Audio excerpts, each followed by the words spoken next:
Yes, good day everyone and welcome. And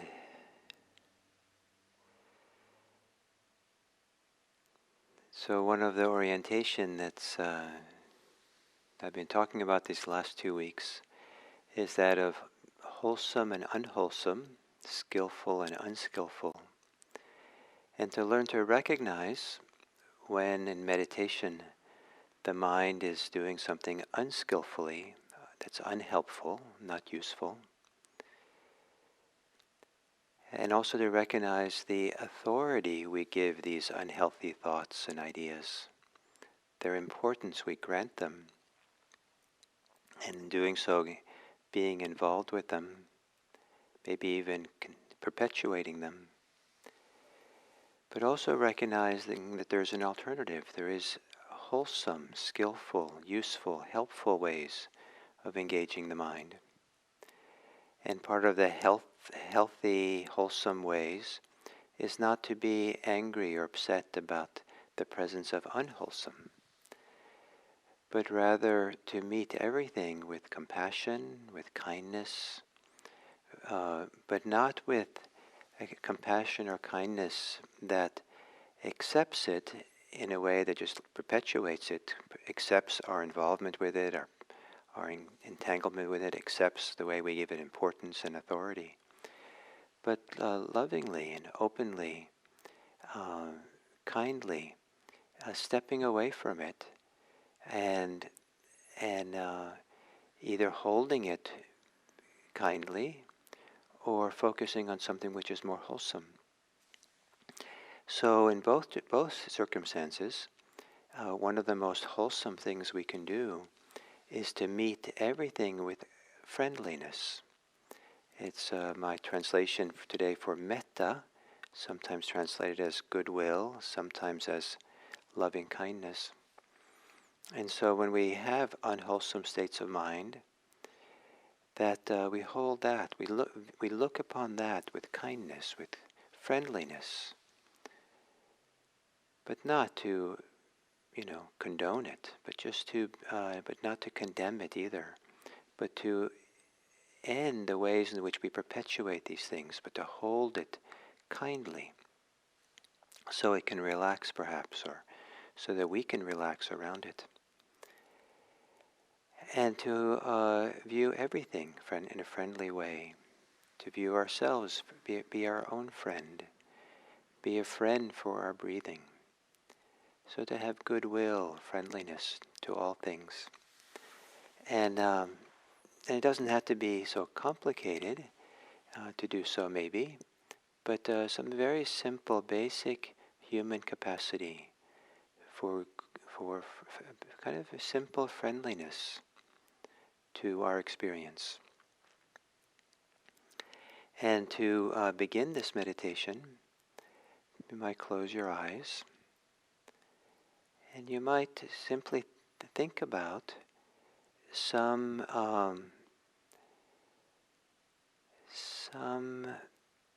person or animal or location, anything at all, which when you are with this person or being or location, that it's pretty simple and natural for you to have a friendly disposition, maybe appreciation of the person, the people, the beings, maybe a sense of friendliness. And maybe imagine being in the presence of the person, or imagine a time when you had this friendly feeling for the person. And feel it in your body, feel it in your heart. Maybe even noticing what happens in your mind when you have this friendliness.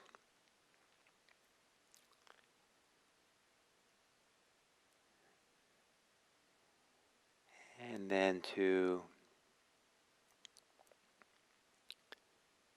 maybe let go of the memory or the being you're thinking about.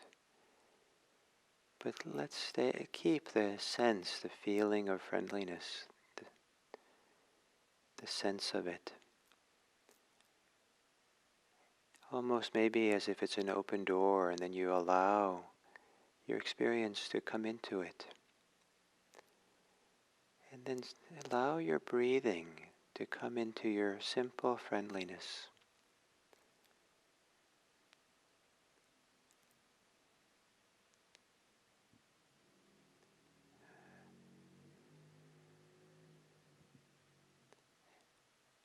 Maybe in a friendly way that's meant to support your body's breathing, taking a few longer, slower, deeper breaths. Breathing in, breathing out.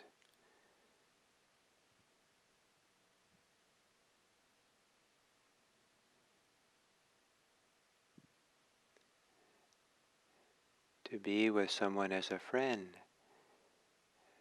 means to be present for them.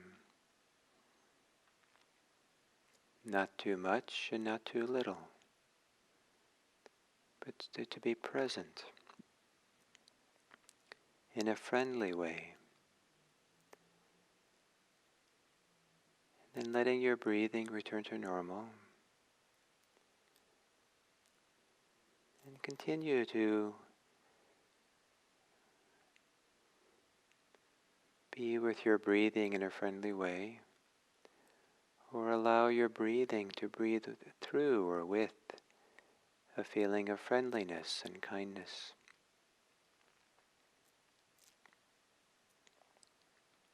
And if there's any mind states that arise that are difficult or aversive or impatient or some ways are considered unwholesome, see what it's like to not condemn it, be upset by it, but rather to be friendly towards it.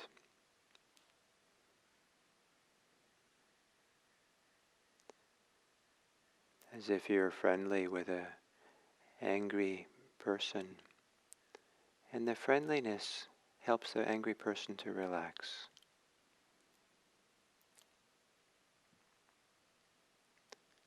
A simple friendliness to yourself, including what's difficult, to maybe allow something to relax. And to support that, maybe you can relax parts of your body. A friendly relaxation of the shoulders,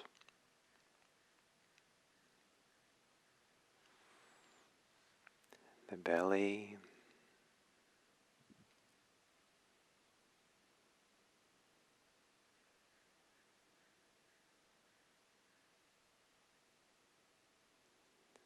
muscles of the face,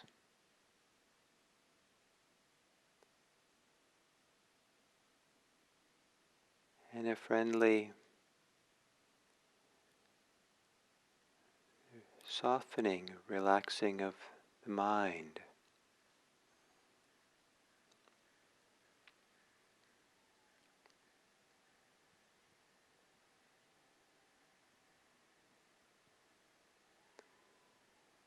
And maybe there are many ways to be friendly.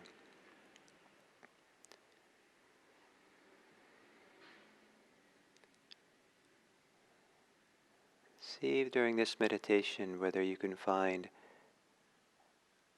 your way to do it in a simple way,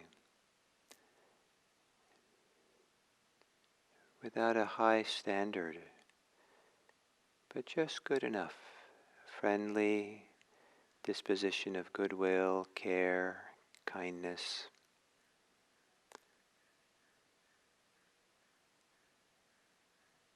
As an orientation for how to sit in this meditation.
maybe during this meditation, you don't have to bother being involved in unwholesome mind states.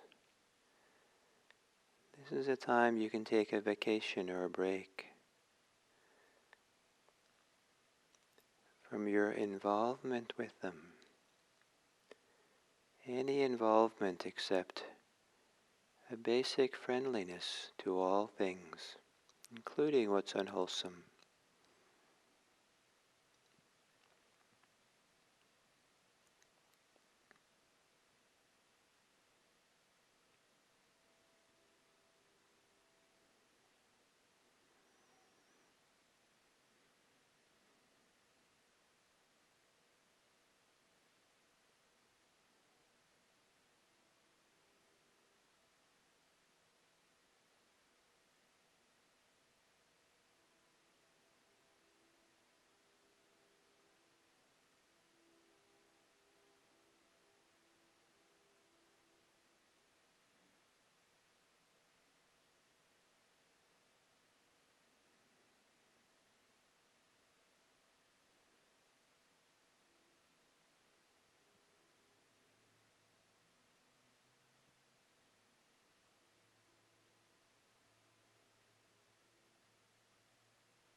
One way to be friendly in meditation,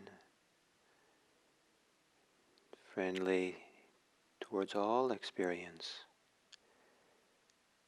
Whatever you're mindful of while you meditate, you might gently, quietly meet it with the word yes. The word yes might protect you from unwholesome states and might evoke in you a wholesome state in relationship to what's present.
And then as we come to the end of the sitting,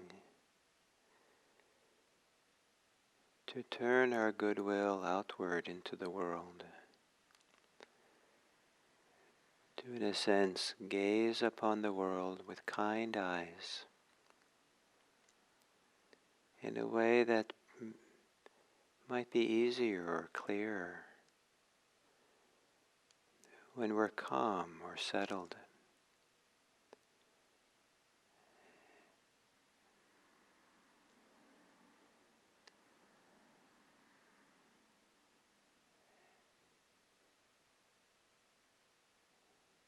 And one of the great questions is, why not be friendly? And chances are there's not a lot of good reasons to avoid being friendly.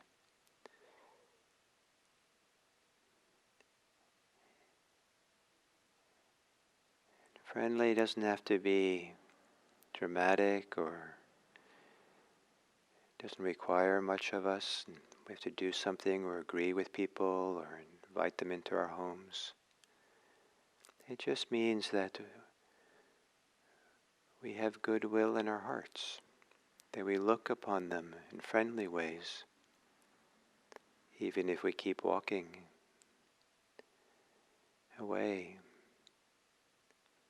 But to always come back to being friendly, to learn the art of walking in the world in a friendly way. And its basic friendliness is a way of enacting the wish, or supporting the wish, or contributing to the possibility that all beings be happy, that all beings be safe, that all beings be peaceful, that all beings be free. May we remember to be friendly so we can contribute to the welfare and happiness of all beings.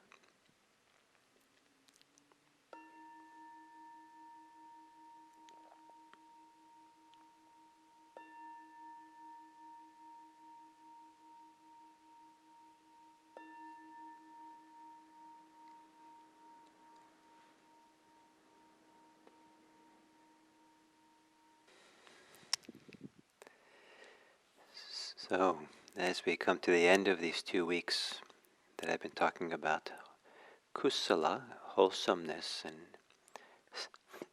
skillfulness,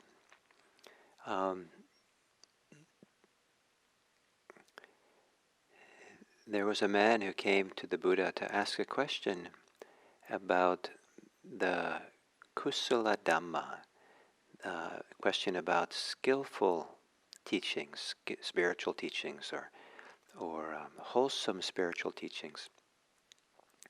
And I love this kind of idea that the Dhamma, the teachings, excuse me, that the Buddha teaches, or that people are oriented towards, is something which is wholesome or skillful, beneficial.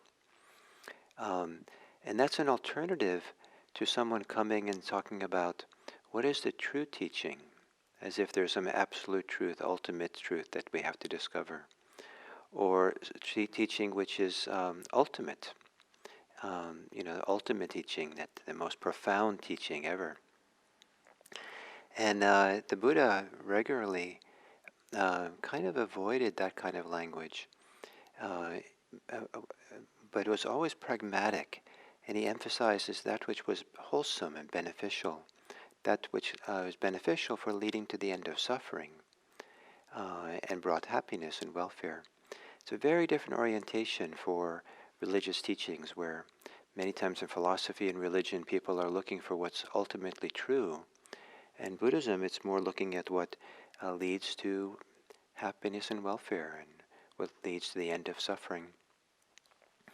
So this man comes, it's coming a little bit to challenge the Buddha, and he says that it seems to me that if someone discovers a wholesome teaching, a wholesome Dharma,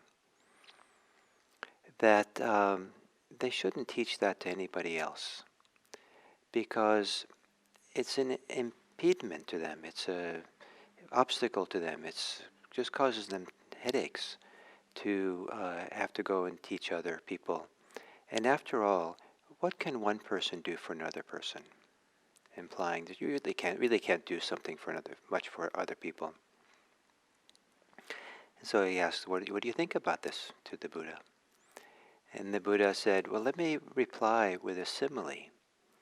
And I think this is a very kind thing to do, is rather than directly criticizing the man for his teachings or offering an alternative directly, as almost like there's two different views, and I'm going to offer my view now, and that's clearly opposed to your view. He says, well, I'm going to offer you a simile, and I'll ask you questions. So this man who's talking to the Buddha, it's important to understand that he's a large landholder, and in the time of the Buddha, he owns a vast estate where there are many sharecroppers who work his fields, and they share in the crop a little bit, and that's their payment. And so the Buddha says, well, imagine a visitor comes to you and says, you should just keep all the produce that's produced on your estate for yourself, so you can enjoy it and have a good life, and don't share anything with your sharecroppers. If that person came to you and told you that, would that be a challenge, a difficulty for your sharecroppers? And the man said, yes, that would be a difficulty for them, and be a challenge for them not to receive any payment or any of the produce for themselves. And would that person be that visitor who came? Would that person be concerned with their welfare? And the man said, oh no, the person would have no concern for their welfare. Well then, if that, what do you think? Would that person more have ill will for your sharecroppers, or goodwill or loving kindness for your sharecroppers? And the person said, oh, it would be more ill will for them. And the Buddha said, in the same way, if a person discovers a wholesome teaching, a wholesome Dharma, wholesome practice, and doesn't share it with people who could benefit from it, that's a challenge for them. It's an obstacle for them. It's and it's an impediment for them in terms of moving towards greater welfare. And it would not support them and to benefit them. And maybe it's more likely that kind of keeping the teachings to oneself is a kind of ill will, a little bit of aversion that's there. So rather than directly countering the man, the Buddha said, here is a simile. How would you behave under a similar circumstance? And when the man understood how he'd behave in a similar circumstance, then I think the idea is the Buddha didn't have to answer the question directly as asked. A person could figure out how the simile was applied to his own question. And so here the idea being that there is a wholesome Dharma, skillful Dharmas, and that it's a good thing to share it with people. It's a good thing to teach if you have it, if you really discovered it and know it really for yourself. And so whether everyone should be teaching explicitly or be a teacher, that's another question. But the idea that that we're here, we have something, we discovered how to live in a way that is beneficial, and we share it with others. We live it so that we can benefit other people as well. That we don't live hermetically sealed off from others, but we live in a world to cooperate and to live in mutual kind regard and mutual support for each other. And so we discover wholesome states of mind, we discover wholesome practices, wholesome ways of being, and you could just keep it to yourself. But rather than necessarily teaching your family and friends, um, be sure to live it. Be sure to express it in how you live your life. Share the goodness you discovered, the freedom you discovered. And that's an art. That's a skill to be learned gradually, slowly, by continuing to do it. Just because it's difficult, um, or it feels a little bit like you know tiring to kind of be kind to people or friendly.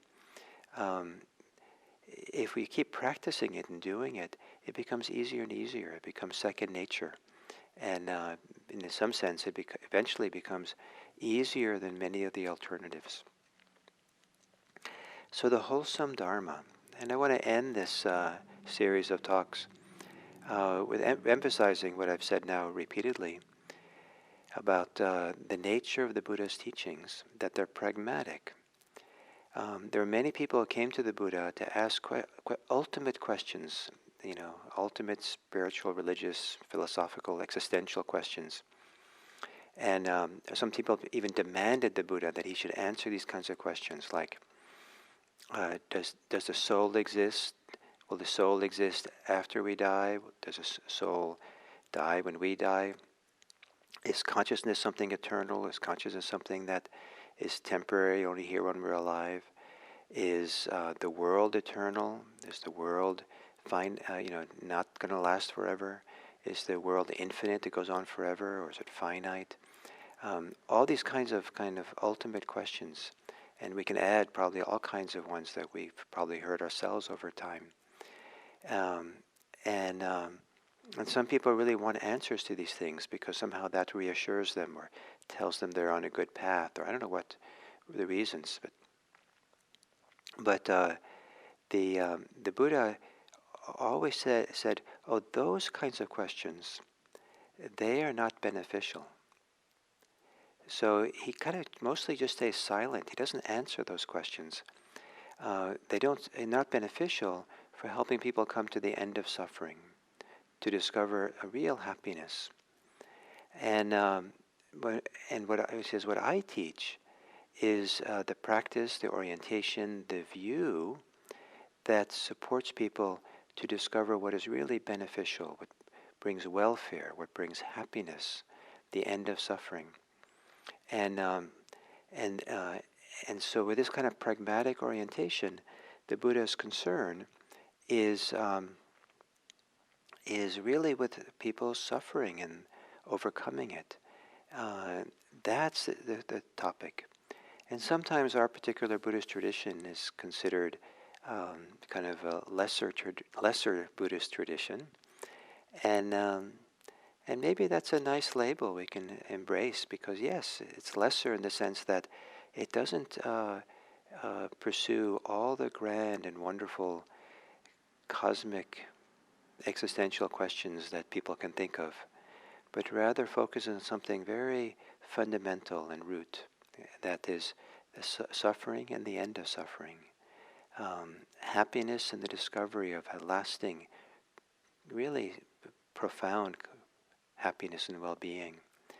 And with that end of suffering, and with this discovery of happiness, then our relationship to these great existential questions, the meaning of life and what happens when we die, they might still be interesting questions, but then they're a little bit more philosophical in nature, a little bit more abstract, or a little bit more, they're not as weighty or as important for us, because we've discovered how to be at peace and very happy here. There's no fear that's driving those questions.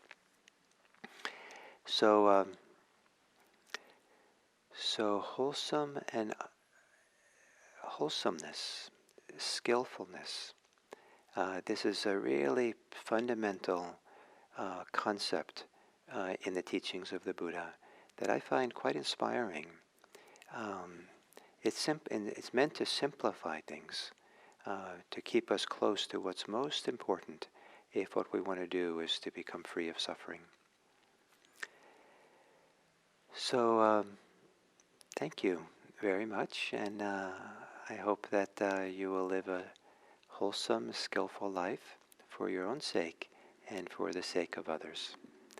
It's a great privilege, a great honor to be able to do even the smallest thing to benefit the life of someone else. So, thank you very much.